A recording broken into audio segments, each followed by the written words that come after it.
கிறிஸ்துவுக்குள் பிரியமுள்ள சகோதர சகோதரிகளே, பலந்தரும் தேவன் எபிசோட் 1429 கர்த்தரை துதிக்கிறேன், மகிமைப்படுத்துகின்றேன்.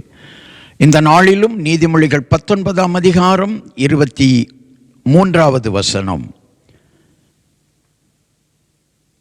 கர்த்தருக்கு பயப்படுதல் ஜீவனுக்கு ஏதுவானது, அதை அடைந்தவன் திருப்தி அடைந்து நிலைத்திருப்பான், தீமை அவனை அணுகாது.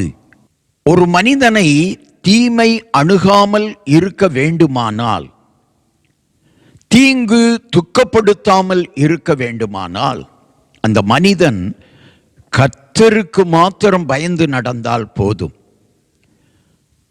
இன்றைக்கு அநேகர் உலக மனிதர்களுக்கு, அரசியல்வாதிகளுக்கு, அதிகாரிகளுக்கு பயப்படுகிறார்கள். நீ கர்த்தருக்கு பயந்து நட, உன் குடும்பம் ஆசீர்வதிக்கப்படும். 128 சங்கீதத்திலே கர்த்தருக்கு பயந்து நடக்கிறவனை குறித்து அந்த சங்கீதம் மிக தெளிவாக ஆசீர்வாதமாக கூறுகிறது. ஒரு மனிதன் வாலிப நாட்களிலே கர்த்தருக்கு பயந்து நடப்பானானால்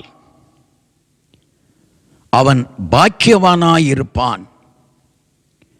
அவனுடைய கைகளின் பிரயாசத்தை கர்த்தர் ஆசீர்வதிப்பார். பாக்கியமும் நன்மையும் அவனுக்கு உண்டாகும். மனைவி கனி தருகிறவளாய் கிடைப்பாள். பிள்ளைகள் ஒலிவமர கன்றுகளாய் இருப்பார்கள். பிள்ளைகளையும் பிள்ளைகளின் பிள்ளைகளையும் காண்பான். ஜீவனுள்ள நாளெல்லாம் சமாதானத்தையும் எருசலேமின் வாழ்வையும் காண்பான். கர்த்தருக்கு பயப்படுகிறவன் தான் ஆசீர்வதிக்கப்படுவான்.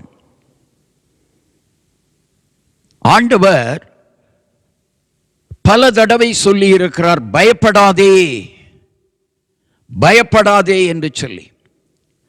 இந்த உலகத்தில் பயப்படாமல் நாம் வாழ வேண்டுமானால் கர்த்தருக்கு பயந்து வாழ வேண்டும்.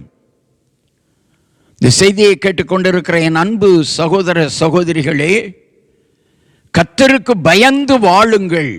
உங்கள் வாழ்க்கை ஆசீர்வாதமாய் அமையும், குடும்பம் ஆசீர்வாதமாய் அமையும்.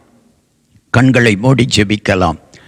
எங்களை நேசிக்கிற நல்ல தகப்பனே, கர்த்தருக்கு பயந்து நடக்கிறவன் ஆசீர்வாதமாய் இருப்பான், ஆசீர்வாதமாய் வாழ்வான், ஆசீர்வாதமான குடும்பம் அவனுக்கு கிடைக்கும் என்று சொல்லி வேதம் சொன்ன கருத்துக்களை எல்லாரும் ஏற்றுக்கொள்ளும்படியாக ஒவ்வொருவரும் கர்த்தருக்கு பயந்து நடக்கும்படியாக செய்யும்படி ஜெபிக்கிறேன் ஐயா. சகோதரனே, கர்த்தருக்கு பயந்து நட. உன் தொழில், உன் குடும்பம், உன் பிள்ளைகள், நீ கையிட்டு செய்யும் பிரயாசங்கள் எல்லாவற்றிலும் ஆசீர்வாதம் தங்கும். உன் வேலையிலே ஆசீர்வாதம் தங்கும். உன் வேலையிலே உயர்வை காண்பாய், தொழிலிலே உயர்வை காண்பாய். பிள்ளைகள் மத்தியிலே ஆச்சரியமான வகையிலே தேவன் பிள்ளைகளை உயர்த்துவார்.